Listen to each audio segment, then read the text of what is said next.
이스라엘은 문화적으로 랍비들을, 그 스승들을, 선생들을 굉장히 융숭하게 대접하는 문화가 있습니다.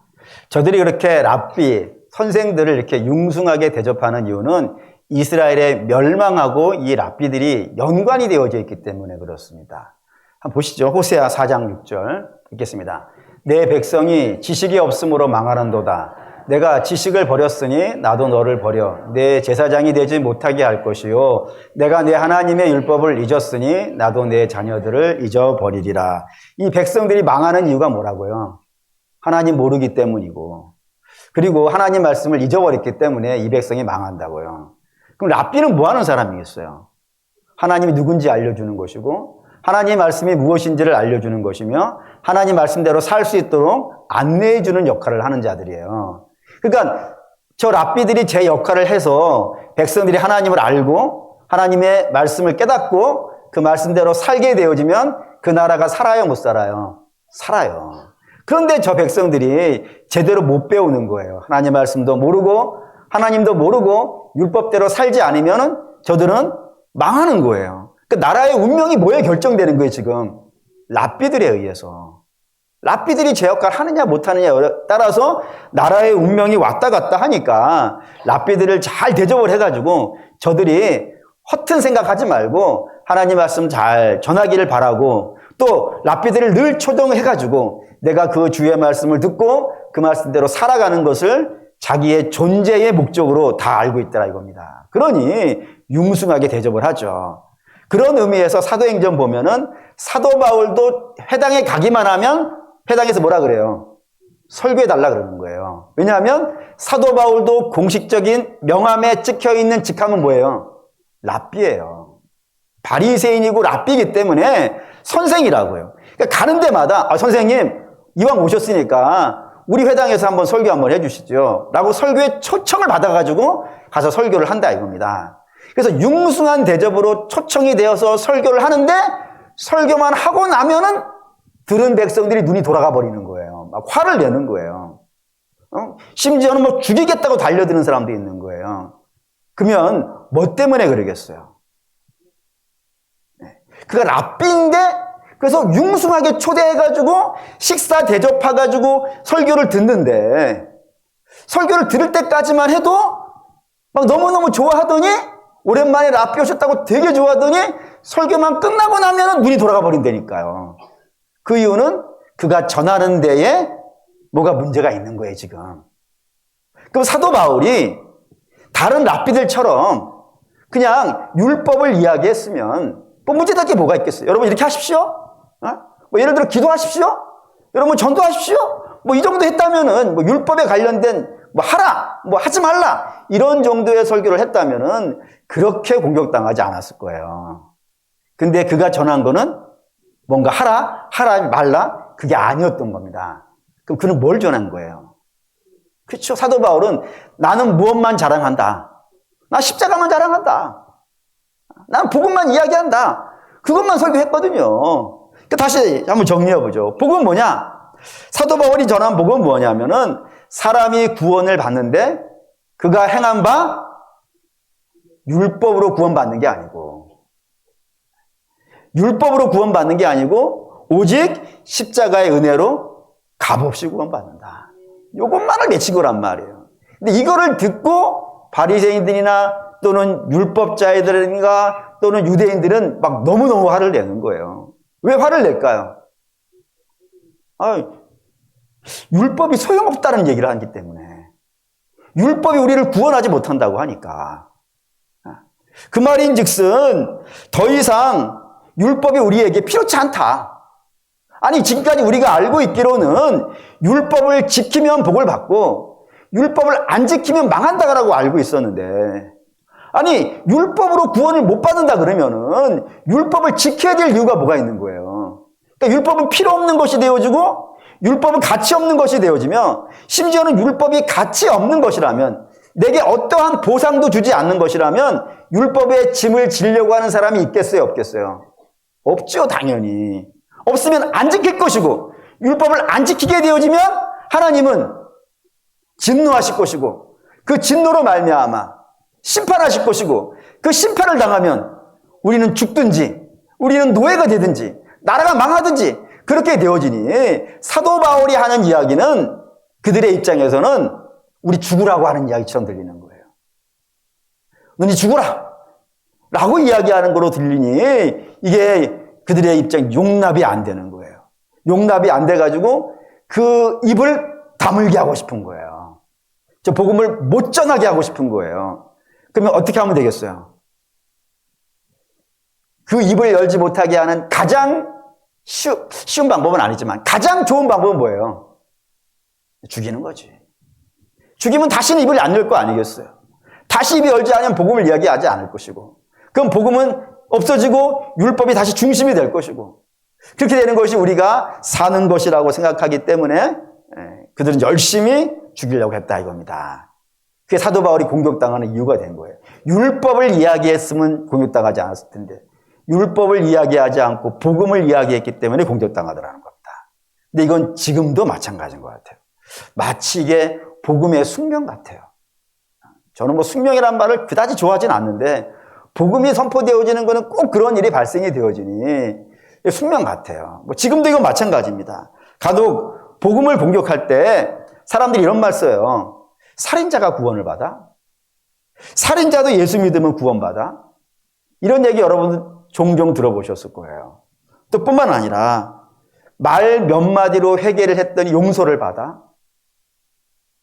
아니 사람이 거룩하게 살지도 않는데 말 몇 마디 한 거 가지고 구원을 받아? 이건 뭐 말도 안 되는 소리야?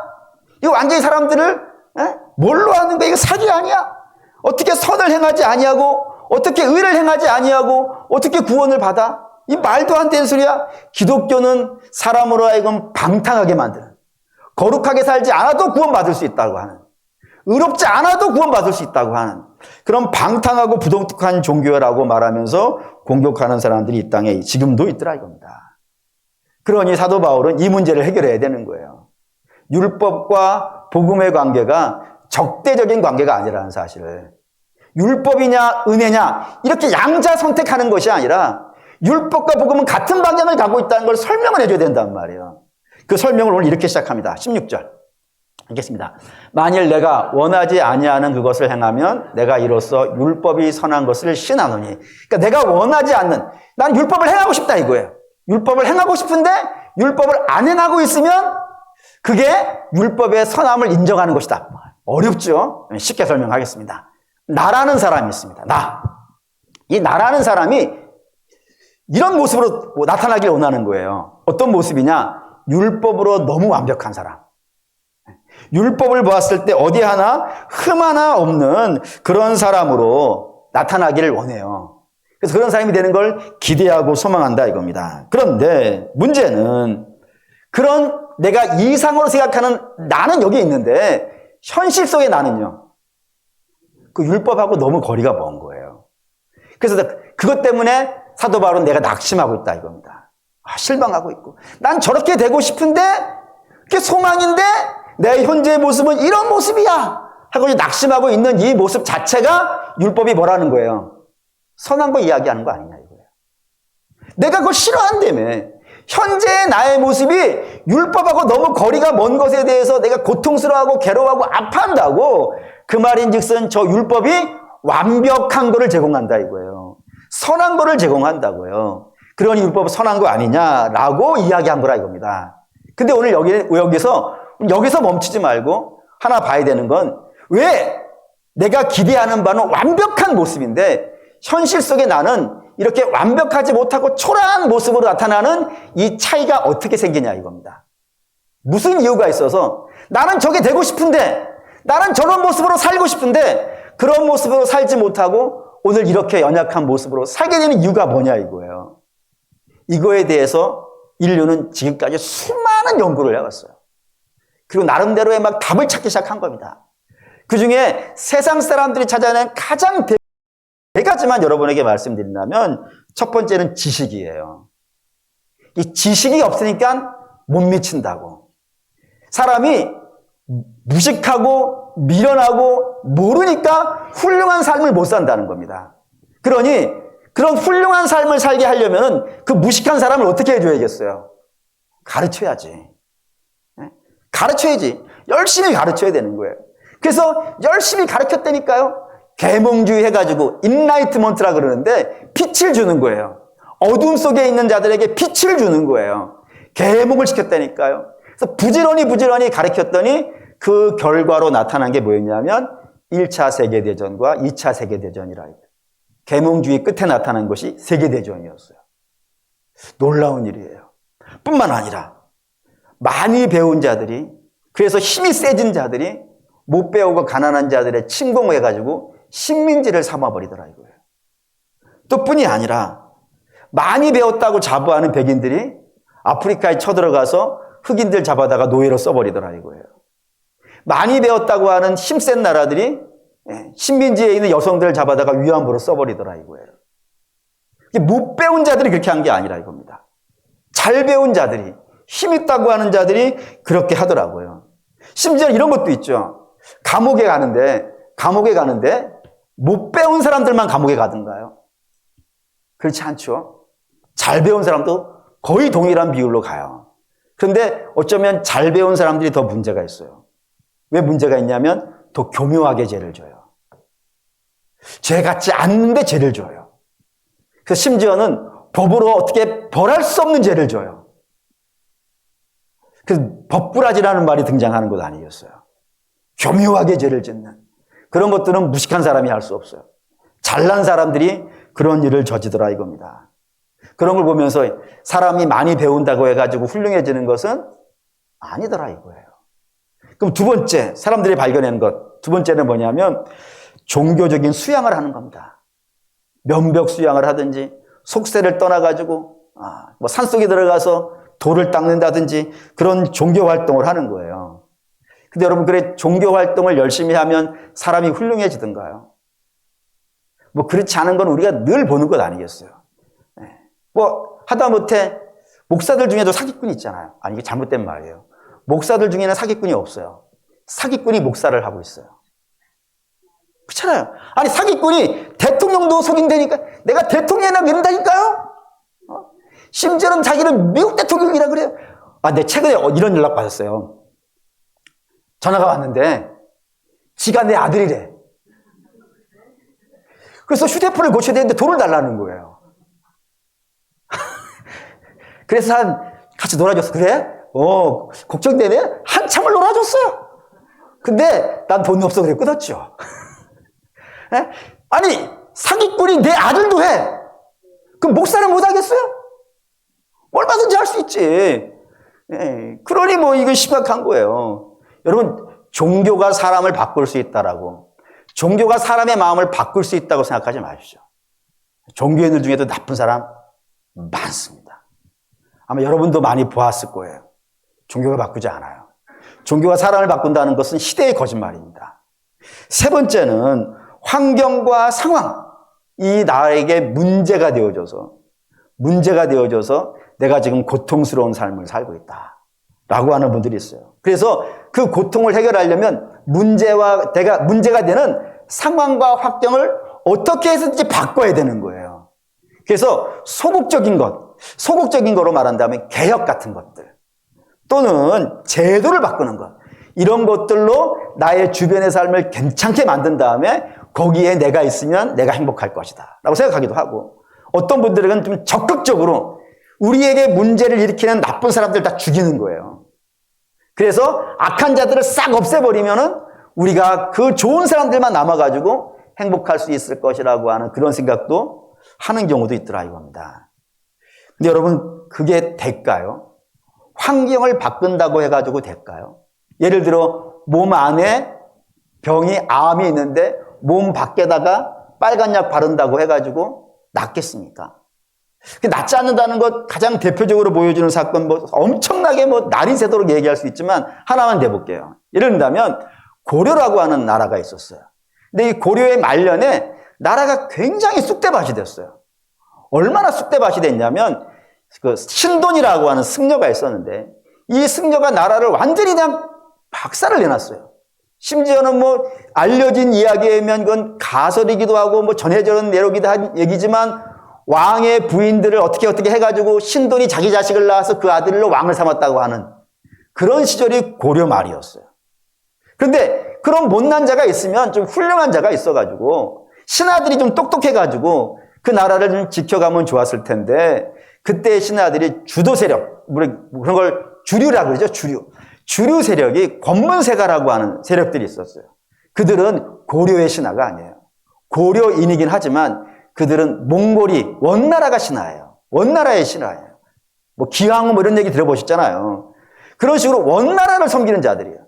그러니까 뭐 고려에서 못된 짓 골라서 다 해요. 나쁜 짓이란 나쁜 짓은 다 해요.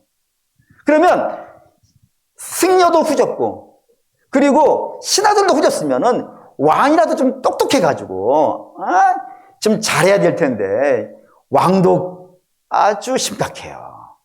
아주 심각해요. 막 혹시 뭐 쌍화점 보셨나? 어쨌든 심각해. 그런 시절이었어요. 그러니까 백성들의 삶이 완전히 도태되기 시작했어요. 완전히 도태되어지니까 신진사대부라 불리는 요즘으로 말하면 선비들이에요. 조선으로 말하면. 그 선비들, 유학을 공부한 선비들이 이래가지고는 나라가 안 되겠는 것 같은 거예요. 그래서 나라를 좀 개혁하자, 새롭게 하자 등장해가지고 나라를 바꿉니다. 근데 나라를 바꾸는데 이게 나라를 바꾼 나라가 조선이에요. 근데 조선을 이루었던 두 사람이 있습니다. 조선을 이루었던 두 사람. 누구냐? 삼봉 정도전이라는 사람과 태조 이성계의 아들인 태종 이방원이라 이 두 사람이 사실은 조선을 디자인한 사람들이에요. 근데 이 디자인을 해가지고 저는 개인적으로는 삼봉 정도전을 굉장히 좋아하지만 절대로 그를 좋아할 수 없는 너무 나쁜 일이 하나가 있어요. 그게 뭐냐? 삼봉 정도전이 왕의 이름으로 전국에 방을 내려요. 어떤 방을 내리느냐? 왕씨를 다 죽이라. 왕씨란 왕씨는 그가 고려의 왕씨는 왕조를 이루었던 왕씨는 개성 왕씨예요. 근데 개성 왕씨만이 아니라 왕씨라는 성을 가지고 있으면 그가 누구이든지 노인이든 아이든 남자든 여자든 관계없이 다 죽이라! 라고 명령을 내렸어요. 그래서 싹 다 찾아 죽이는 겁니다.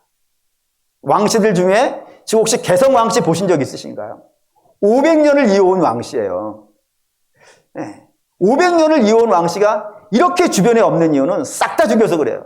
심지어는 그 왕씨들 중에는 어떤 사람은 옥씨로 이름을 바꾸고 어떤 사람은 전씨로 바꾸고 이런 식으로 바꿔가지고 그 명맥을 이어갈 만큼 치명적인 외상을 입힌 사람이 정도전이에요. 뿐이 아니라 태종 이방원은 이렇게 신하가 마치 왕의 명령까지 사용해가지고 막 난리를 치니 이래가지고는 뭐 심각한 거예요. 특별히 삼봉 정도전이 가지고 있는 아주 제가 좋아하는 사상이 하나가 있는데 그게 뭐냐면 나라는 신하가 중심이 된 나라가 돼야 돼. 왕은 계보를 아버지가 왕이면 아들이 왕이고 이렇게 계보를 이어가잖아요. 그런데 이 아버지가 왕이니까 아들은 똑똑하든 무식하든 다 왕이 되는 거예요. 근데 이 무식한 자들이 왕이 되어지면 이거 얼마나 심각하냐. 그러니 신하들은 매번 과거를 통하여서 똑똑한 사람들이 신하가 되니 누가 나라를 다스려야 되는 거예요? 신하예요. 그러니까 왕은 상징으로만 있고 그러니까 정도전 대단한 사람이에요. 입헌군주제를 생각한 사람이에요. 왕은 상징으로만 있고 나라는 신하가 다스린다. 이런 생각을 디자인한 사람이에요. 조선은 왕 맘대로 못하도록 하려고 경국대전이라는 법전을 만들어냈어요. 근데 전 너무 멋있는 거예요. 그러니 태종 이방원은 왕이 모든 걸 다 해야 되는데 신하가 하는 세상을 만들자고 용납할 수가 없어가지고 왕자의 난을 일으켜가지고 정도전을 죽여버립니다. 같이 나라를 세웠던 디자인했던 사람을 죽여버리고 혹시 태종 이방원이 선주교에서 죽인 사람이 하나가 있는데 혹시 아시나요? 예, 정몽주예요. 포은 정몽주. 이 몸이 죽고 주고 일법번 고쳐주고 그 시를 쓴 사람이 정도전이에요. 정몽주예요. 같은 정씨라서 헷갈려서 그랬어요. 근데 태종 이방원이 그 정몽주를 국가의 영웅으로 만들어요. 자기가 죽여놓고. 왜? 신하는 이런 사람이 돼야지. 네? 신하가 어떻게 임금을 받고 신하는 nim양한 일편단심 가실 줄이 없으랴. 죽어가면서도 이런 걸 하는 사람이 신하지. 어떻게 정도전 같은 전 반역자야 해가지고 자기의 동지를 원수로 만들고 자기가 죽인 원수를 영웅으로 만들어낸 사람이 태종 이방원이에요. 목사님, 우리나라를 세웠던 사람들을 이렇게 심하게 다뤄도 되겠습니까? 저는 다윗도 까는 사람인데 뭐 그건 못 까겠습니까? 네? 그런 사람이에요. 그렇게 했다고요. 그래서 조선이 된 거예요. 그런데 그 조선이 정말 백성들이 살기 좋은 세상이었겠냐 이거예요. 조선말 이렇게 되어져 있어요. 조선말에는 95%가 종이었다고요. 5%의 나라, 5% 선비의 나라. 5% 선비의 나라. 그러니까 우리나라에서 자고로 옛날부터 선비는 5% 있는 거예요. 그러니까 우리 중에 또 5%가 선비예요. 저는 어디였을까? 네? 그런 나라를 만들었다. 그러니까 안 되더라. 그래서 늘 이런 식이에요. 악이 있어요. 악을 개혁하려 해요. 근데 그 개혁한 악이 개혁한 것이 다시 타락해요. 그러면 그 원래 했던 것이 나중 사람들에게 또 개혁의 대상자가 되어지는. 이게 반복된 게 역사예요. 늘 뭔가를 개혁을 하는 걸 핫해. 근데 시간이 지나고 나면 그들도 타락해서 또 다른 자에게 개혁의 대상이 되어줄 수밖에 없는 그게 세상의 역사라는 거예요. 그러니까 남을 죽여서 낼 문제가 아니라는 겁니다. 그러니까 결국에 뭔가 율법으로 뭔가 자기를 바꿔보려고 하는 사람이 있다면 결국에는 다 로마서 7장 24절로 가요. 읽겠습니다. 오라 나는 공고한 사람이로다. 이 사망의 몸에서 누가 나를 건져내랴. 안 되더라 이거예요. 뭔가를 해보려고 했다니까 율법으로. 해보려고 했는데 결국에는 답을 찾지 못하여서 절망의 자리로 가버리는 것이 율법으로 구원을 이루겠다고 하는 사람이고 또 행함으로 이루어내겠다고 하는 이 세상이라 이거예요. 그러니까 세상은 답을 줄 수가 없어요. 이 세상의 문제에 대해서 세상은 답을 줄 수 없다 이겁니다. 근데 성경은 이 부분에 대해서 분명하게 답을 주는 거예요. 왜 사람이 스스로 개혁을 못해 가는가? 뭐 때문에 의를 이뤄보겠다고 시작은 하는데 그 일을 이루지 못하는가? 뭐 때문이라고요? 죄 때문이라 이겁니다. 죄가 뭐죠? 하나님과의 단절이라고요. 하나님과의 단절되어져 있으니까 하나님으로부터 의가 온단 말이에요. 의로우신 하나님이 내게 의를 공급해 주셔야 내게 의가 나오는데 이게 끊어져 있으니까 내게서 의가 나가지 못하더라 이거예요. 의가 나가지 못하는 거는 고사하고 하나님도 모르고 하나님을 모르니 하나님의 뜻이 뭔지도 모르고 그리고 다 뭘로 사는 거예요? 자기 마음대로 자기 욕심대로 자기의 만족으로 살아가고 있으니 저마다 다 자기의 만족으로 살아가고 있으니 저마다 다 자기 욕심으로 살아가고 있으니 그 만족과 만족이 부딪혀가지고 맨날 뭐 하는 거예요? 싸움박질밖에 못하더라 이거예요. 그게 죄라 이거예요. 근데 오늘 저와 여러분이 읽은 본문에는 그 죄가 우리에게 어떠한 모습으로 존재하고 있는지를 설명하고 있는 겁니다. 그걸 한번 보시죠. 17절 읽겠습니다. 이제는 죄가 거하는 모습인데 두 가지 모습으로 거하더라 이거예요. 첫째는 뭐예요? 내 속에 거한다 이거예요. 지금까지 제가 사회가 세상이 사람의 문제를 해결하려고 할 때 어디를 해결하려 했다고요? 밖에 있다고요. 밖에 것을 넣어주면 그리고 밖의 문제를 해결하면 우리가 해결되어질 수 있을 거라 생각했다 이거예요. 근데 밖의 것이 들어가가지고는 될 문제가 아니더라 이겁니다. 문제는 어디에 있으니까? 속에 있다 이거예요. 죄가 어디에 있냐면 우리 속에 있다 이겁니다. 이게 속을 바꾸지 않고서는 주의 표현으로 말한다면 사람이 물과 성령으로 거듭나지 아니한다면 그게 속이 바뀌는 거 아니겠어요? 속사람이 바뀌는 거 아니겠어요? 이 속사람이 바뀌지 않고서는 그에게 뭐를 갖다 넣어줘도 그걸 어떻게 만들어버리는 거예요? 부패시켜버린다고요. 마치 떡이 곰팡이 핀 떡이 여기 하나가 있어요. 거기에다가 새로운 떡을 넣으면은 새로운 떡이 어떻게 되는 거예요? 혹시 새로운 떡을 넣어줬더니 곰팡이 핀 떡이 새 떡이 되는가요? 그런 예는 없습니다. 우유에다가 유산균을 집어넣었더니 유산균이 변하여서 우유가 되는 일은 없습니다. 들어간 것이 오히려 부패시켜버리는 거예요. 부패시켜버리는 거예요. 절대로 그렇게 되어진다 이겁니다. 그렇기 때문에 속을 바꿔야 되는데, 속을 바꾸게 되어지면, 사람이 거듭나게 되어지면 달라지는데 어떻게 달라지냐? 찬송가에 이런 거 있어요. 높은 산이 거친 들이 초막이나 궁궐이나 내 주 예수 모신 곳이 그 어디나 하늘나라라고요. 예. 초막이나 궁궐이나, 옛날에는 초막을 궁궐로 바꿔야 복이 있는 줄 알았다니까요. 그런데 속이 바뀌고 나니까 초막도 할렐루야요, 궁궐도 할렐루야 이거예요. 높은 산도 관계없고 거친 들도 상관이 없더라고요. 실제로 그렇지 않습니까? 감옥에 들어가 있는 자들이 찬송을 부르고요. 그 땅이 감당하지 못해서 감옥문이 열리고요. 그런 일이 어떻게 벌어지는 거예요? 환경이 바뀌어서가 아니란 말입니다. 성도는 속이 바뀌어야 된다고요. 속이 바뀌어야 된다고. 어떻게 해요? 그게 십자가의 보혈이라 이겁니다. 십자가의 보혈로 속이 바뀌어야 된다. 어쨌든 죄가 속에 있다는 거 기억해 주세요. 두 번째는 그 죄가 어떤 모습으로 거하냐면 거한다라는 말을 여러분이 기억하셔야 돼요. 이 거한다라는 말이 헬라어로 오이쿠사라고 불러요. 근데 오이쿠사라고 해가지고는 대부분 다 못 알아들어요. 근데 라틴어는 알아들어요, 여러분들이. 라틴어가 뭐냐면 저거예요. 영어식으로 읽으셔도 돼요. 뭐겠어요? 헤비타트. 헤비타트 들어보셨습니까? 헤비타트를 안 들어보셨나요? 남 집 지어주기인 거. 집이 없는 사람 집 지어주는 운동하는 게 헤비타트 운동이잖아요. 그게 이 단어예요. 그러니까 죄가 우리 안에 들어와가지고 그냥 누워있는 게 아니라, 돌아다니고 있는 게 아니라, 들어갔다 나왔다 이러고 있는 게 아니라 집을 짓고 살고 있더라고요.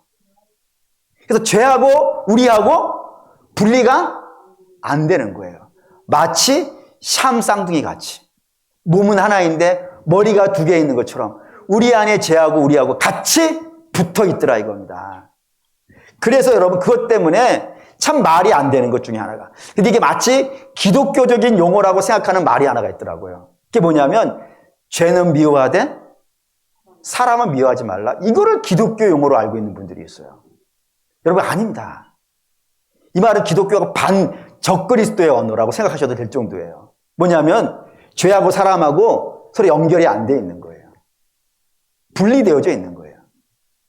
근데 아니라니까요. 성경은 죄하고 죄인하고 같은 단어예요. 똑같이 붙었어요. 죄하고 사람하고 분리되어 있지 않아요. 한번 볼까요? 시편 51편 3장 읽겠습니다. 무릇 다윗의 회개시입니다. 다윗이 이 회개시를 언제 썼냐면 밧세바를 범하고 나서 이 시를 쓴 거예요. 이게 왜 여기서 항상이라는 말이 중요한데, 다윗은 밧세바 사건이 자기에게 있기 전까지만 해도 다 죄의 문제는 어디에 있었다고 생각하냐면 밖에 있었다고 생각했어요. 그 죄가 사울이에요. 나를 죽이려고 하거든요. 뿐만 아니라 열방의 나라들이에요. 그 열방의 나라들이 쳐들어오기 때문에 우리가 편안하지 못하다고 생각했어요. 그래서 우리가 편안하게 살려면은 저 사울을 없애든지 또는 우리를 쳐들어오는 열방을 없애면은 우리가 평안할 거라고 생각했어요. 그래서 다윗은 일색을 뭐예요? 전쟁을 해요. 참고 견디며 전쟁을 해요.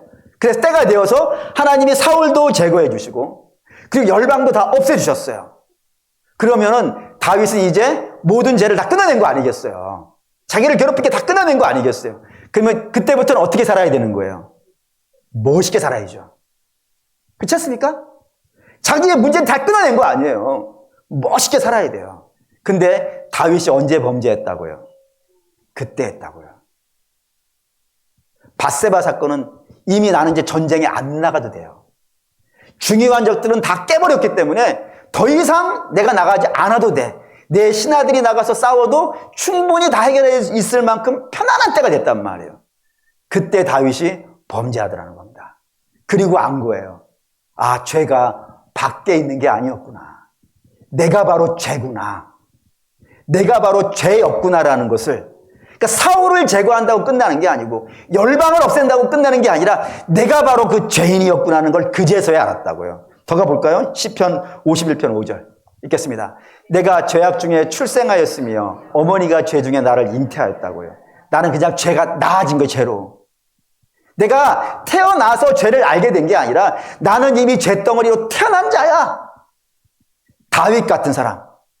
우리가 볼 때는 우리하고 비교되지 않을 만큼 훌륭하다고 생각하는 그 사람이 자기는 죄덩어리로 나아졌다라고 고백한다는 거예요. 뿐이 아니라 사도 바울도 마찬가지입니다. 디모데전서 1장 15절 읽겠습니다. 미쁘다 모든 사람이 받을 만한 이 말이요 그리스도 예수께서 죄인을 구원하시려고 세상에 임하셨다 했도다. 죄인 중에 괴수가 내가 괴수니라라고. 예. 나는 그냥 죄인 중에 하나가 아니에요.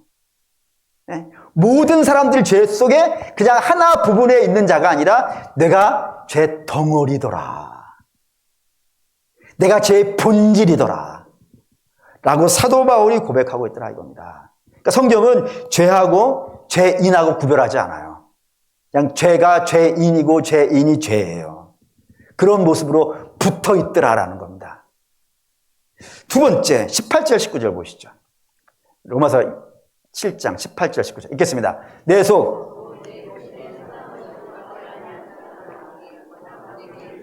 선을 행하는 것은 없도다. 내가 원하는 바 선을 행하지 아니하고 도리어 원하지 않는 바 악을 행하는도다.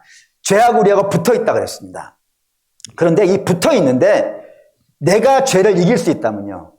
붙어 있어도 상관은 없겠죠? 그렇지 않습니까? 내가 죄를 이기니까. 근데 문제는 내가 죄를 이기려고 하는 의지는 갖고 있는데 그 의지가 죄보다 약하더라 이거예요. 그래서 내 의지가 항상 죄에게 무너지더라. 항상 무너지더라 이겁니다. 이걸 이렇게 설명해 볼게요. 이스라엘이 애굽에 살았습니다. 종으로 살았어요. 근데 이 종이 하나님의 은혜를 부어주셔가지고 막 늘어나는 겁니다. 그래서 바로가 이렇게 늘어나면 안 되는데 얘네들이 이렇게 늘어나면 인구수 많아질 것이고 인구수 많아지면 우리보다 많아지면 우리를 반역을 저지르지 않겠는가 해가지고 인구 제한을 시작을 합니다. 여러 방법을 통하여서 이스라엘의 인구를 줄이려고 해요. 근데 어떠한 방법을 동원하더라도 이게 안 된 겁니다. 그래서 마지막 방법을 쓰는데 어떻게 마지막 방법을 쓰냐면 집으로 쳐들어가는 겁니다. 이스라엘 집으로 쳐들어가서 어린아이들을 잡아다가 그냥 강에다 던져버리는 거예요. 그래서 살인을 하는 그런 일을 저지른다 이겁니다. 그럴 때 군사가 쳐들어왔어요 우리 집에. 그래서 막 아이를 빼앗아 가려고 그러는 거예요. 그럼 여러분이라면 아이를 순순히 내주겠습니까? 안 내주겠죠. 막 안 된다고 막 몸부림치고 막 울고불고 하겠죠. 근데 결국에는 뺏기더라 이거예요. 빼앗겨가지고 결국에 죽어버리더라 이겁니다. 이게 죄하고 우리의 모습이라 이거예요. 우리가 의를 행하고 싶은 마음은 있다니까요. 사도 바울도 고백하잖아요. 내가 원하는 모습이 있다고. 저 율법의 모습 내가 원한다고. 근데 나는 항상 그 의지가 죄보다 약하더라 이거예요. 그래서 죄가 나를 확 끌어버리면은 조금 가다가 확 끌려오고 조금 가다가 확 끌려버리고 그러더라 이겁니다. 이거를 그냥 믿음이 없는 말이긴 하지만 이해를 돕기 위해서 여러분들의 단어를 쓴다면 작심삼일이에요. 작심삼일. 뭔가를 하려고 했는데 뭔가 시작을 했어요. 조금 그래서 이런 말 쓰잖아요. 시작이 반이라고. 그러면 시작을 3일 했으니까 많이 간 거죠. 근데 사단이 내버려 두는 거예요. 죄가. 내버려 두고 있을 때는 가는 거예요. 한 3일간. 그러다가 이거 많이 가네? 탁 당겨버리면요. 잘 이해가 안 되시면 여기 저수지 갔더니까 개 몰고 다니시는 분이 있더라고요. 그래서 줄을 풀어주는 거예요. 죄송합니다. 이해를 돕기 위해 쓰는 거예요. 줄을 풀어주면 개가 막 가는 거예요. 너무 많이 가면 어떻게 해요? 땡기죠? 다시 쫙 오는 거예요. 우리를 괴롭히셔서 너무 죄송합니다. 하지만 이해를 돕기 위해서 한 거예요. 죄가 끌어당기면 우리가 뭔가를 하고 있다면은 내버려 두고 있는 거예요. 하지만 어느 정도 가버리면요. 땡겨버리더라 이겁니다. 다시 무너지고 그렇게 되어져서 옛날로 돌아가 보더라 이겁니다. 그러니까 율법이 선한데 그 선한 율법을 행할 수 없는 이유를 아시겠죠? 우리 안에 죄가 거하고 있고 그리고 그 죄가 우리를 지배하고 있기 때문에 그렇다 이겁니다. 근데 이 죄 상태에서 벗어날 수 있는 유일한 방법은요. 우리의 힘으로 안 되더라는 거 출애굽 얘기 아니겠어요? 이스라엘이 스스로 그 문제를 해결할 수 있다면 거기서 뭐 혁명을 일으켰든지 해가지고 바로를 쫓아냈을 거 아니겠어요? 근데 그게 안 되니까 어떻게 하는 거예요? 하나님이 오시는 거예요. 하나님 오셔가지고 이스라엘을 바로를 치고 건져내 버리듯이 우리가 죄의 지배를 받고 있으니 죄에서 벗어날 수 없어서 주께서 어떻게 하시는 거예요? 들어오시는 거예요. 역사 속으로 들어오셔서 십자가에 달려 죽으시고 그 피로 우리를 죄를 씻어서 우리를 그 샴 쌍둥이와 같이 죄에 붙어있는 우리를 건져내시는 방법으로 우리를 구원하셨다. 이게 뭐라고요? 복음이라 이겁니다. 그리고 사랑하는 우리 믿음의 성도 여러분, 이처럼 복음을 가는 거예요. 지금 사도 바울은 복음을 설명하고 싶은 거예요. 그래서 여러분들을 어디로 앞에 세우고 싶은 거예요. 지금 십자가 앞에 세우고 싶다고요. 근데 그 십자가 앞에 세우기 위해서 동원한 게 뭐였다고요? 율법이었다 이겁니다. 율법을 가지고 뭐 하려고요? 우리의 상태를 보게 하려고. 우리가 어떤 사람인지. 율법으로 우리를 비춰보지 아니하면은 우리는 저마다 자기가 다 기준이라니까요. 자기가 기준이어서 다 이렇게 얘기해요. 나만큼만 살라고. 나만큼만 하면 괜찮다고. 다 자기가 기준 아니에요. 근데 그렇게 자기를 기준으로 삼으면 십자가는 믿을 이유가 없단 말이에요. 나는 괜찮으니까. 나는 훌륭한 사람이니까. 근데 그런 사람 앞에 하나님의 율법을 세우는 거예요. 자, 율법하고 비교해봐. 옆에 사람하고 비교하지 말고 하나님의 율법으로 비교해봐봐. 그러면 우리의 모습이 저런 모습이 돼야 되는데, 예를 들어볼까요? 주께서 살인하지 말라 했어요. 뭐가 살인이에요? 미워하는 게 살인이에요. 주께서 간음하지 말라 했어요. 뭐가 간음이에요? 음욕을 품는 게 간음이에요. 주께서 사랑하라 그러는데 얼마만큼 사랑하라 하셨어요? 원수까지 사랑하라 하셨어요. 그게 율법이에요. 그런 세상이 되어지면 얼마나 복되겠어요. 그게 기준이라니까요. 그게 기준. 그 기준 앞에 나를 세우는 거란 말입니다. 그러면 내가 어떻게 되는 거예요? 너무 초라한 것 아니겠어요? 그럼 이런 고백하는 거예요. 오호라 나는 공고한 사람이로다. 저 율법에 비해서 내가 얼마나 초라한 사람인가. 오호라 나는 공고한 사람이로다. 이 사망의 몸에서 누가 나를 건져내랴. 이런 탄식이 나와야 되는 거라 이겁니다. 그러니까 여러분 율법 앞에 서가지고 절망을 해봐야 돼요. 절망을 하면 여기가 뭐예요? 7장 25절 읽겠습니다. 우리 주 그리스도의 말미암아 하나님께 감사하리로다. 왜 24절 나오고 25절 나오는지 알아야 돼요. 24절을 거쳐가지 아니하면 25절을 만날 일이 없는 거예요, 여러분. 그래서 여러분 제가 여러분에게 설교하고 싶은 건 이거예요. 여러분 그냥 적당한 복 나눠주는 그런 거 못 하겠는 거예요. 여러분 적당하게 복 받으세요. 적당하게 마음 편하세요. 사도 바울도 이 얘기를 했으면 돌 맞을 일이 없었던 거예요. 근데 사도 바울 하고 싶은 건 여러분 율법으로 여러분을 그 선한 율법, 그 완벽한 율법으로 여러분들 보세요. 그러면 우리가 얼마나 죄인인지 나타나잖아요. 그 모습을 어떻게 천국을 가요? 실망하셔야 돼요. 절망하셔야 돼요. 그리고 십자가 보세요. 하나님은 나 같은 사람을 위해서 죽으신 거예요. 살려주시려고. 영광 아닙니까? 이 영광을 만난 게, 이 영광을 보게 해주고 싶은 것이 복음이었다 이거예요. 사도 바울은 그 얘기하고 싶은 거라 이겁니다. 그리고 여러분, 저도 여러분에게 동일하게 이야기하고 싶어요. 사랑하는 우리 믿음의 선업은 괜찮지 않아요, 우리. 괜찮다고 생각하지 마시고 천국 갈 만큼 실력 안 돼요. 뭘로 알아요? 율법으로 알아요. 선한 율법으로 비춰보세요. 그러면 난 참 오호라 공고한 사람이다가 드러나요. 그때 십자가 보세요. 그런 나 같은 사람을 구원하시기 위해 하나님이 죽으신 거예요. 하나님의 의지가 안 보이십니까? 나 같은 사람을 구원하시기 위해 하나님이 죽으시는 그 은혜가 안 보이십니까? 그 은혜로 여러분들 초대하는 것이 이 율법이라 이겁니다. 그 사랑하는 믿음의 성도 여러분, 바라고 원하는데 율법으로 우리를 잘 비춰보시기 바라고, 우리의 얼마나 악함을 아셔서 그 십자가 영광을 경험하시는 저 여러분 되시기를 주의 이름으로 축원합니다. 아멘.